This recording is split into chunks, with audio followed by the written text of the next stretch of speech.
এদিকে ১০ দলীয় জোটের নির্বাচনী প্রচারণায় খুলনায় সার্কিট হাউস ময়দানে আজ বক্তব্য রাখবেন জামায়াতে আমির ডাক্তার শফিকুর রহমান। দর্শক, এ বিষয়ে বিস্তারিত জানাতে জনসভা স্থল থেকে সরাসরি যুক্ত হচ্ছেন সহকর্মী রকিবুল ইসলাম মতি। মতি, জনসভার প্রস্তুতি নিয়ে বিস্তারিত জানান আমাদের। জনসভার প্রস্তুতি বলতে সামগ্রিক যে বিষয়গুলো রয়েছে সেই জনসভার যে মঞ্চ তৈরি এবং এখানকার চেয়ার বসানো বা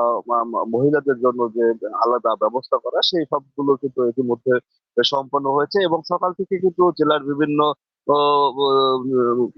উপজেলা থেকে এবং জেলা থেকে তারা কিন্তু নেতা কর্মীরা আসা শুরু করেছে এবং মঞ্চের যে এখন যে সাউন্ড সিস্টেম রয়েছে সেগুলো ঠিক করছে এবং আজকের যে সার্বিক যে কাজ মোটামুটি প্রস্তুতি সম্পন্ন হয়েছে বলে আমরা কিন্তু জেনেছি এবং এখানকার দায়িত্ব কর্তব্য যারা আছেন তারা বলেছেন যে এখন পর্যন্ত সবকিছু সম্পন্ন রয়েছে। আরেকটি বিষয় যে যশোরে সকালে কিন্তু জনসভা রয়েছে সেই জনসভা শেষ করে ডক্টর শফিকুর রহমান তিনি কিন্তু বাই রোডে যশোরে কেশবপুর হয়ে তিনি খুলনা দুপুরের পরে ৩টার সময় তিনি জনসভায় এখানে যোগদান করবেন। এই যোগদানের সাথে তার সাথে সফরসঙ্গী হিসেবে আছেন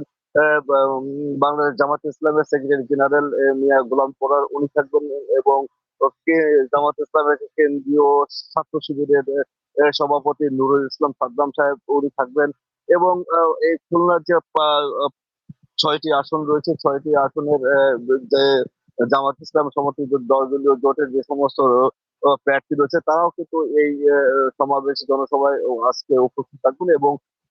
ডাক্তার শফিকুর রহমান তিনি কিন্তু এখানে থেকে তাদেরকে সবাইকে পরিচিত করে দিয়ে যাবো এবং জামাত ইসলামের যে জামাতের যে নির্বাচনে ইশতেহার রয়েছে তারা কি করতে চায় এবং তারা সাধারণ মানুষকে ভোট চাওয়ার জন্য কিন্তু তারা বিভিন্ন রকমের কথা বলবেন বলে জানতে পেরেছি এবং তিনি যে তারা যে বিষয়টা জানিয়েছেন যে আজকের যে যে জনসভা সেই জনসভা কিন্তু তারা বলছে যে প্রায় লক্ষাধিক লোকের সমাগম ঘটে। আমরা একটু কথা বলতে চাই এখানে যে আসলে যে জামাতের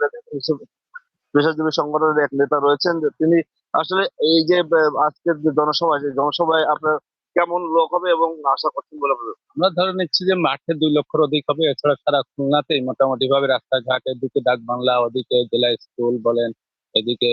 হাজী মহসিন রোড পুরো কবরখানা পর্যন্ত এভাবে পুরো রাস্তাগুলো, এদিকে জেলখানা ঘাট, এগুলো পুরো রাস্তাগুলো ক্লোজ হয়ে যাবে। আর কি কি ব্যবস্থা নিয়েছেন আপনারা আজকের এই মানে এই অনুষ্ঠানের মধ্যে যে মহিলাদের জন্য আলাদা যেমন ব্যবস্থা রাখছে, আলাদা একটা ফাংশনাল প্যান্ডেল করা হয়েছে। এছাড়া আমরা পানি, যথেষ্ট পানি বা অন্যান্য যে সমস্ত যা কিছু প্রয়োজন মানুষের প্রয়োজনে টয়লেট সহ বিভিন্ন ধরনের সুযোগ সুবিধা রয়েছে এখানে। আর মঞ্চেও আমাদের আলাদা স্পেশাল ভাবে এখানে ব্যবস্থা আছে, যদি কোনো অসুস্থ হয় কোনো রোগী সেখানে মেডিকেল ফ্যাসিলিটি সহ সব ধরনের ব্যবস্থা আছে। কি বার্তা দিতে চাই আপনাদের আজকের এই জনসভা থেকে? আজকে জনসভা থেকে মূলত আমরা যে বার্তা দিতে চাই সেটা হচ্ছে বর্তমান জুলাই যে ইয়ার পরে ৫ই আগস্টের পরে যে পরিবর্তন, সেই পরিবর্তন মানুষ পরিবর্তন আশা করছে, সেই পরিবর্তনে দাঁড়িপাল্লা এবং তাদের ১১ দলীয় জোটের ঐক্যে ভোট দিয়ে দেশকে একটা পরিবর্তন করে নতুন দেশ গড়ার জন্য একটা আমরা বার্তা দিতে চাই। নতুন একটা দেশ, মানবিক দেশ, কল্যাণমূলক একটা দেশ গঠনের একটা বার্তা দিতে চাই আমরা। বলছিলেন যে জামাত ইসলাম কিন্তু যে তাদের যে ১১ দফা যে দিয়েছে ১১ দলীয় যে জোট রয়েছে সেই জোটের নেতারা কিন্তু এই আজকে থাকবেন এবং তারা বলছেন যে যে তাদের যে পরিবর্তনের যে দেওয়ার যে প্রতিশ্রুতি দিয়েছে এবং সেই প্রতিশ্রুতির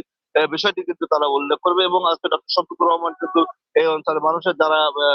রয়েছেন যারা নারী ভোটার, পুরুষ ভোটার এবং সব ধরনের ভোটারদের তিনি কিন্তু তাদের যে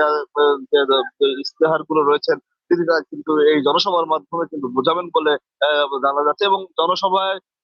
উনি বলছিলেন যে প্রায় ২ লক্ষাধিক মানুষ কিন্তু আজকে জনসভায় এখানে উপস্থিত থাকবেন এবং লোকারণ্য হবে বলে তারা আমরা ধারণা করছে। এখন ৩টার সময় তিনি বক্তব্য দেবেন এবং বক্তব্যের পরবর্তী যে খবর আছে আমরা সংবাদের মাধ্যমে জানাতে পারবো। খুলনা থেকে জনসভার সর্বশেষ খবর আমার কাছে এই ছিল।